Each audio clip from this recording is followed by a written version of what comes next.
감사합니다. 오늘 우리에게 주시는 말씀은 고린도전서 13장입니다.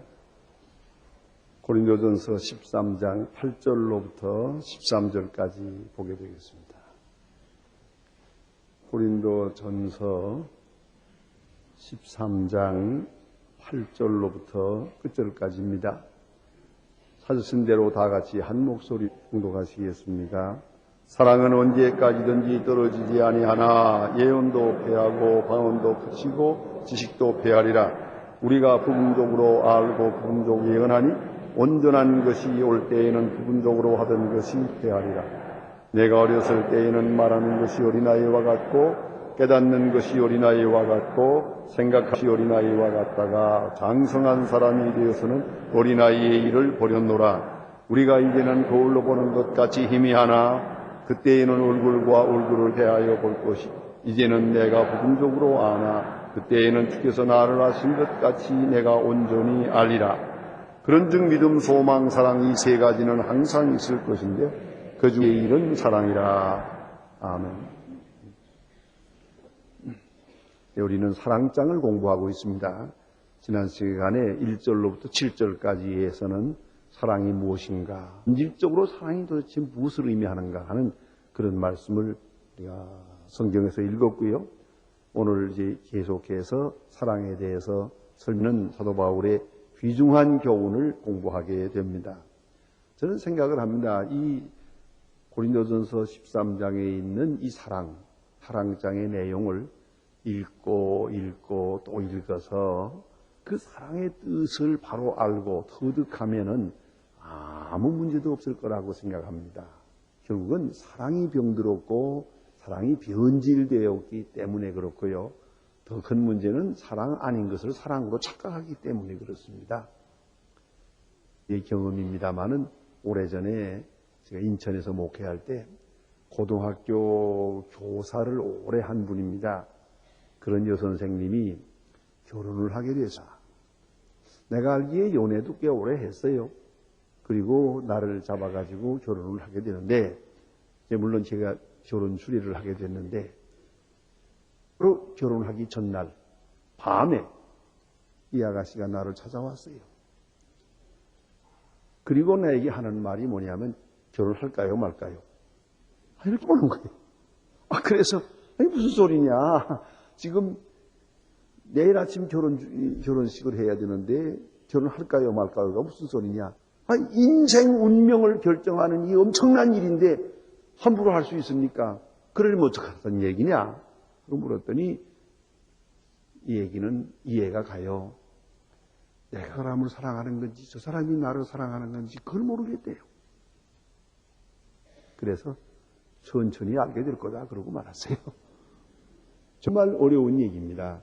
여러분 누구를 사랑하고 있습니까? 정말 사랑하는 겁니까? 또 누군가가 나를 사랑한다고요? 정말 사랑하고 있는 겁니까? 그것이 바로 믿기만 한다면 무슨 문제가 되겠어요? 다른 사람이 나를 사랑하는 건 고사하고 내가 저를 사랑하는 것도 모르겠다니까요. 바로 여기에 근본적인 문제가 있는 겁니다. 자, 이제 오늘 주시는 말씀에 다시 한번 거울을 보듯이 비추어 보시기 바랍니다. 사랑의 지속성을 설명하고 있습니다. 사랑은 언제까지든지 떨어지지 아니한다 그랬어요. 언제까지든지 떨어지지 않는다. 지속성을 말합니다. 이것은 계속된다는 뜻입니다. 여러분 아시는 대로 사랑의 이야기는 끝일 수를 모릅니다. 사랑하는 사람의 이야기라면 얼마든지 들어도 또 듣습니다. 또 사랑하는 사람에게라면 무슨 말이든지 끝없이 하고 싶습니다. 그게 사랑이라는 거예요. 그런데 세 마디도 하기 전에 그만해. 그러면 이제 물 건너간 거예요. 듣기 싫은 게 문제라고요. 어떤 것도 문제이지만 도대체 들으면서 지겨운 거예요. 요새 닭살이 돋는다나요? 그래요. 이 정도 되면 큰일이지요. 음성이 들리기만 해도 오싹하는 거예요. 이게 어떻게 사랑이냐는 거죠. 한 집에서 뭐 수십 년을 하고 이게 사랑이 될 수는 없어요. 그런 거로 요새 그런 말을 하죠. 동숙자는 있어도 가정은 없다. 같이 살 수야 있지요. 애 낳고 살 수도 있어요. 무사히 해로할 수도 있어요. 그렇다고 그것을 사랑이라고 하긴 어렵죠. 사랑의 지속성이라는 것은 바로 그렇습니다. 토탈 액셉텐스가 있어요. 그런 전적으로 수락하는 거예요. 그의 말, 그의 행동, 뭐 이의가 없어요. 다 그대로 받아들여요. 또 그의 모든 의견을 다 따라요. 그리고 그를 위해서 수고해요. 그 수고가 즐거워요. 바로 이것이 사랑인데 이것이 게으르는 것이요. 그런 거로 사랑은 떨어지지 않고 사랑은 끝나지도 않습니다. 실패도 없고 지루함도 없고 실증도 없고 불만도 없습니다. 그런데 지루해지고 실증이 나고 불만하고 어쩌다가 이 팔자가 됐나 하면 이건 문제가 있는 거예요. 사랑이 잘못된 거예요. 뭐 환경이라든가 뭐 혹은 뭐 살림이 어려워서 뭐 아이들 때문에 시달려서 뭐 그러는지 몰라도 그게 아닙니다. 문제는 사랑이 잘못된 것이에요. 깊이 생각해야 합니다. 사랑에는 우리가 흔히 말하기를 에로스라는 사랑이 있고 아가페라는 사랑이 있다고 합니다. 아가페 앤 에로스, 이것은 미구렌의 유명한 책입니다. 이 책을 아주 극단적으로 높이 치하하는 분은 성경 다음 책이라고까지 말합니다. 글쎄 봅시다. 제가 읽어보니까 그렇게까지 높이 평가할 건 아닙니다만 어쨌든 신학을 하는 사람들은 한번 꼭 읽어야 하는 대단히 중요한 책입니다. 그런데 아가페 앤 에로스를 이렇게 비교해서 설명하는데 에로스라는 것은 내가 그쪽으로 가는 거예요. 아가페는 그쪽에서 내게로 오는 거예요. 에로스는 내가 잡아 당기는 거예요. 쟁취하는 거예요. 네. 아가페가 감사한 마음으로 받아들이는 거예요. 그걸 잊지 말아야 돼요. 그러고 보니까 에로스에는 언제나 욕구가 요 보상을 바라고 있습니다. 바람도 끝이 없어요. 그런 거로 결국에 가서는 언젠가는 원망으로 끝나요. 알아야 돼요. 오늘 결혼 주례하면서 그런 얘기했더니 신랑 신부가 주례자 앞에서 우습지다마는 내가 그랬어요. 신랑 보고 너 결혼한 다음에 자꾸 아침 하루에 몇 번씩 집에다 전화 걸지 마라. 그러버릇하면 끝도 없다. 만사는 길들이기 탓이다. 그렇게 가르쳐줬죠.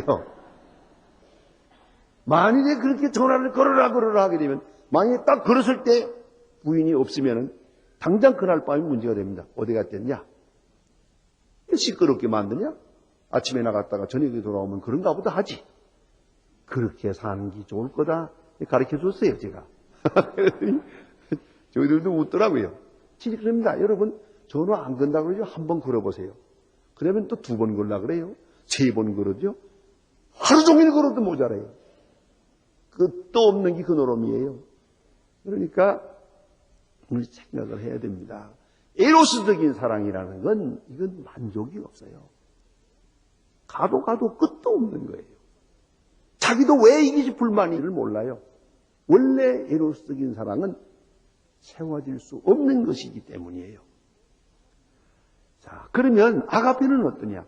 영원히 만족하는 것이에요.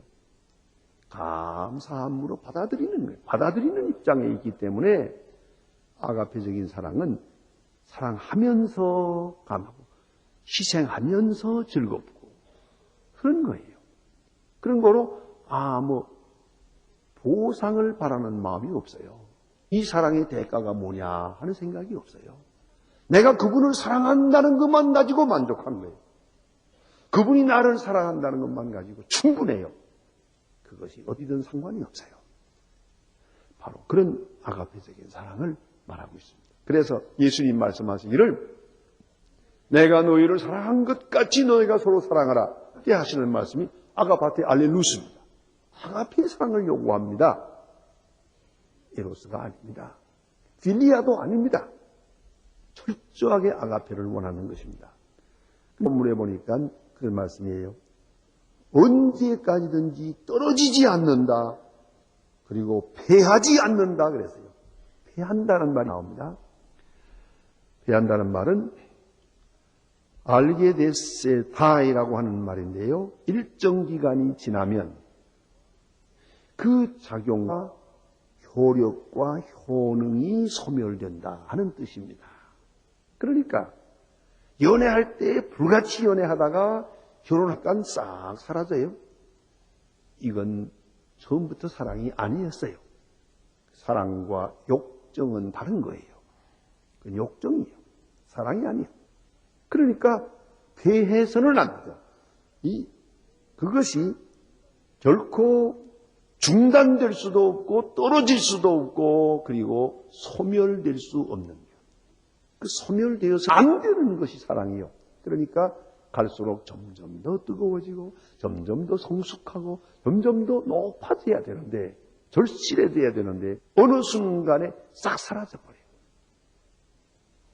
어느 순간에. 그런 것은 사랑일 수가 없어요. 그러면 오늘 여기까지 예를 드는데 예언도 패하고 방언도 패하고 지식도 패한다. 그러나 사랑은 아니다. 왜요? 예언이라는 것은 예언이 성취되면 그만 아니요. 성취 다음에 그 예언은 이제는 효력이 끝났어요. 방언이라면은 유치할 때 방언이고 성숙한 믿음이라면 그 방언이 필요가 없어요. 또 지식이라면 끝없는 지식에 대한 욕구, 이것도 사랑 앞에서 아무 의미가 없어요. 다 녹아져요. 재미있는 얘기가 생각이 납니다. 제가 요새는 이래저래 제가 교인들을 직접 만나는 일이 많지 못합니다만은 옛날에 신방도 많이 하고 그럴 때 자꾸만 중매해달라고 그래요. 그래서 제가 중매를 한번 해본 일이 있어요. 신랑 신부를. 그런데 신랑 쪽을 만나면은 신부 쪽에 대해 자꾸 물어봐요. 나이가 얼마고 얼굴이 어떻습니까? 뭐 어떻습니까? 뭐 공부를 하자. 또 신부를 만나면 또 처녀를 만나면 또 신랑에 대해서 물어보는데 뭐 고향이 어디입니까? 학교는 뭐 나왔습니까? 전공 과목은 뭡니까? 아이고 이거 다 대답할 수가 없어요. 나도 다 기억도 못 하겠고. 그래서 내가 마지막에 그럴 거 없다. 너희들끼리 만나라. 가실까? 만나서 뭐 한 번 만났다 해줬다고 그래서 무슨 거기 무슨 잘못될 것도 없으니까 그래서 내가 3번 만날 테니까 3번 만나보고 그 다음에 나한테 얘기하라. 그랬죠. 만났어요. 일주일 후에 보니까 턱 끼고 나왔더라고요. 그래 내가 이게 궁금해가지고 그 다음에 물어봤어요. 너 나한테 물어보던 거 물어봤냐? 신랑 전공 과목이 뭐고 신랑이고 뭐 이거 듣고 형제가 몇이고 내가 물어봤는데 물어봤냐? 그러니까 안 물어봤대요. 그래 왜 안 물어봤냐? 그러니까 딱 보는 순간 풍덩 소리가 나더래요. 정신 못 차렸어요. 막 근데 그거 알아서 뭐래 그거. 대학을 나왔냐 안 나왔냐가 뭐게 중요한 얘기야. 아무것도 안 보인대요. 그래서 제가 결혼주례 해준 일이 있습니다. 사랑은 질문이 없어요. 물을 필요가 없어요. 더 이상 알 필요가 없어요. 여러분 자꾸 따져서 뭘 했냐 물어보죠. 편 들어왔는데 점심 먹었냐고 먹었다고. 뭐 먹었냐고 설렁탕 먹었다고. 돈은 누가 냈느냐고. 얼마 냈느냐고. 몇 사람 같이 먹었냐고. 자꾸 물어봅니다. 아주 나빠요 이거. 왜 이렇게 알고 싶은 게 많아요? 지금 무사히 걸어 들어왔으면 온가 보다 하지. 왜 이렇게 자꾸 잡아요? 그리고는 대화가 있느니 없느니 대화란 있거나 없거나 하는 거예요. 사실이야 옆에 딱 가만히 있기만 해도 좋은 거죠. 멀리서도 좋죠. 서로 사랑하면 충분한 거예요. 지식에 대한 더 이상의 욕망이 필요가 없어요. 물을 필요가 없어요. 성경에 보면 주님과 제자들의 관계에도 여러 번 그런 얘기가 있지 않습니까? 묻지 않았다고. 그가 누구신지를 묻지 않았다고. 왜? 알잖아요. 예수님이죠. 바로 그것입니다. 그러니까 방언도 예언도 지식도 다 패하지만은 사랑만은 그대로 남는 거예요.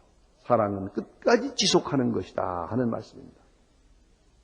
그리고 이 사랑에 대해서는 성숙을 말하는 온전한 사랑. 그는 성숙된, 아가페는 성숙한 것이에요. 이건 에로스가 아니에요. 어렸을 때에는 유치합니다. 사랑은 사랑이지만 그 사랑 자체가 유치합니다. 점점 자라나야 되는 거죠. 어렸을 때 자기중심적이지요, 물질적이지요, 먹는 것만 좋아하지요, 자기에게 잘하는 사람만 좋지요. 또 순간적이에요. 지금 잘해야지 어제 잘한 거 소용없어요. 앞으로 잘할 것도 소용없어요. 지금 이제만. 그게 그렇게 어렸을 때는 그래요. 받기만 하기를 좋아하고요.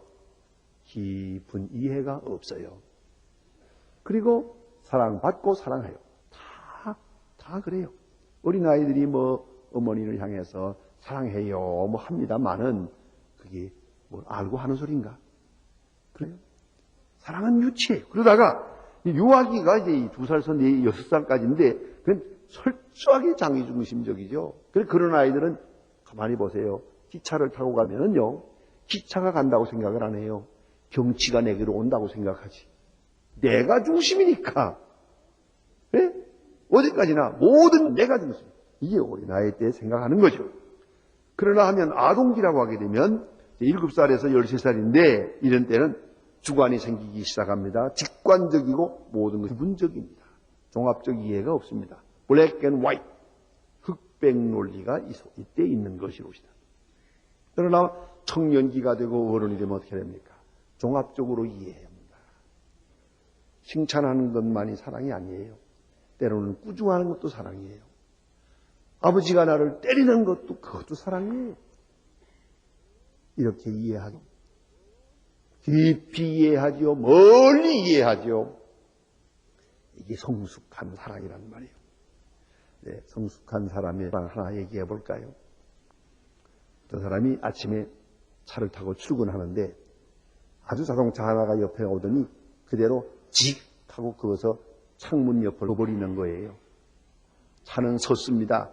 두 사람이 다 서서 이 차가 이렇게 다쳤으니까 이 차를 이렇게 사고를 낸 사람이 중년 부인인데 부인은 자기 잘못을 인정을 하면서 내가 운전이 서툴어서 그랬습니다. 죄송합니다. 대단히 죄송합니다. 제가 보상해 드리겠습니다. 그 말을 할 때 이쪽도 아침에 좀 듣긴 했지만은 뭐 할 말이 없어요.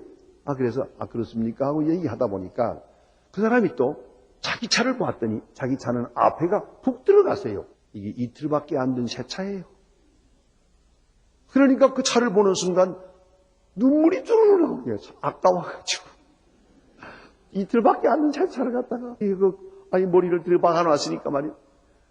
그것만이 아니에요. 남편에게 미안하잖아요. 남편이 사랑해서 내게 사준 자동차인데 이틀도 못 돼가지고 앞 들어가게 만들어 놨으니 이게 미안하고 죄송해서 지금 우는 거예요. 그러나 자관 이 사고 처리를 해갔기 때문에 보험 들은 거라든가 뭐 면허증이라든가 무슨 등록증 같은 거 다 조사해야 되잖아요.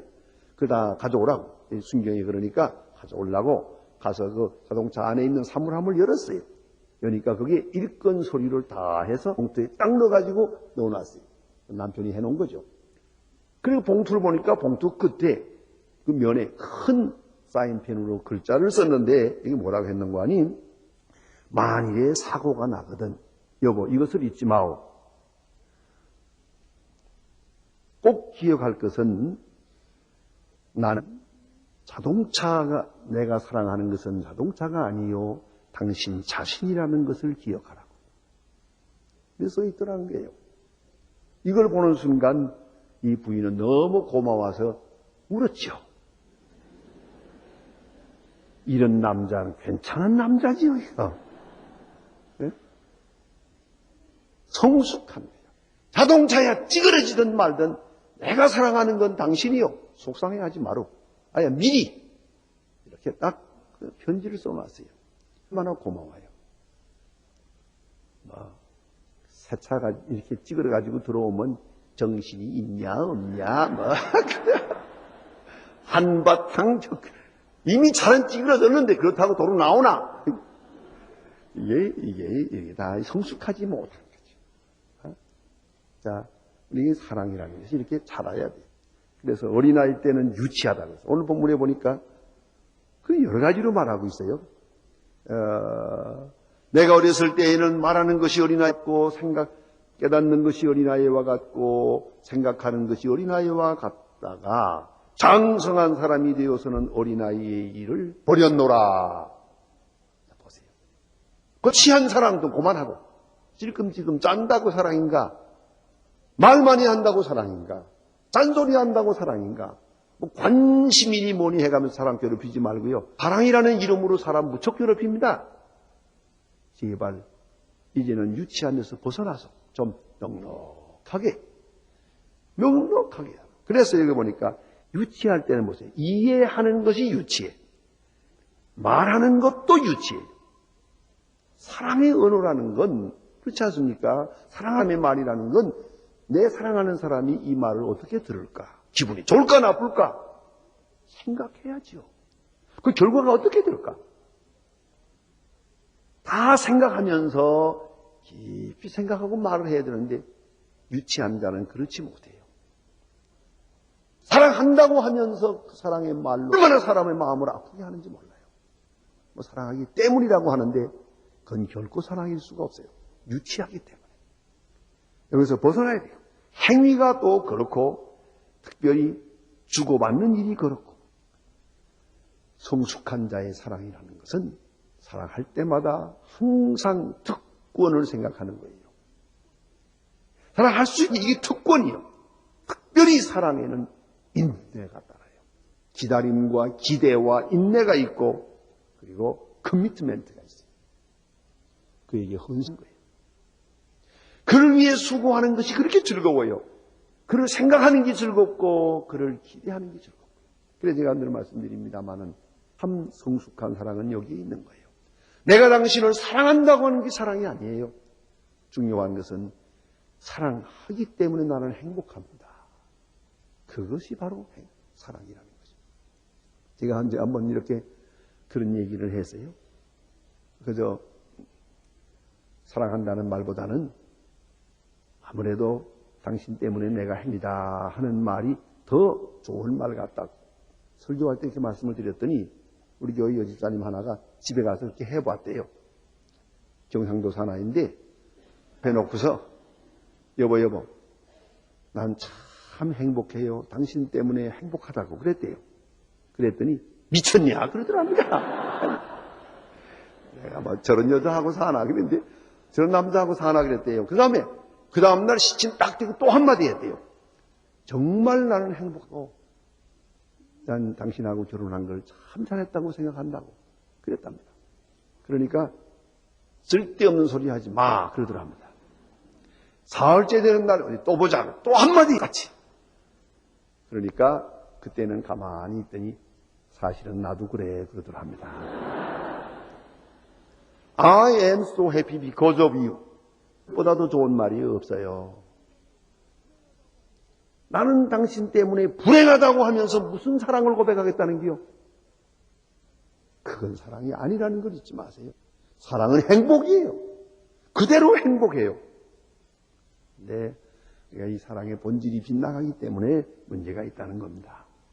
특별히 오늘 본문은 이렇게 어렸을 때의 일을 버렸노라. 유치한 일 버렸노라. 오늘이라도 버리세요. 결혼 생활을 30년을 했던 이제 다시 한번 생각하고 유치한 짓 그만하세요. 버려.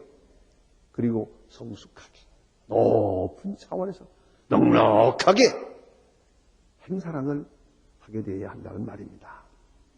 오늘 12절 말씀 보니까 우리가 이제는 거울로 보는 것 같이 힘이 하나 그때에는 얼굴과 얼굴을 대하여 보려 face to face 이렇게 말합니다. 거울이라는 말이 나왔으니까 그런다만 지금은 우리가 거울이 좋아요. 좋아서 뭐 실물과 똑같이 보입니다만은 옛날 거울이 없었습니다. 2000년 전에 이 거울이라는 말은 뭐냐 하면은 대개 구리나 돌을 이렇게 갈아서 매끈하게 갈아 놓으면은 그런 대로 뿌옇게 보이거든요. 그게 거울이고 그 다음에는 물 길러 가서 들여다볼 때가 거울이요. 그게 그리고 또 바람 불면 안 보여. 그렇잖아요. 그게 거울이라는 게 참 생긴 지가 얼마 안 됐습니다. 사실은 거울에 대한 재미있는 얘기들이 많습니다. 그러니까 오늘 여기 보니까 거울로 보는 것 같이 희미하나. 그러나 옛날 거울이니까 지금은 안 그래요. 그렇지 않아요. 네. 어쨌든 멀리 보는 것이고 간접적으로 보는 것이고 부분적으로 보는 것이에요. 그러나 얼굴과 얼굴, 마음과 마음, 인격과 인격이 바로 만나게 된다는 말이에요. 그게 사랑이에요. 사랑은 바르트의 말대로 말하면 서로 그리워하는 거예요. 서로 마주보는 거예요.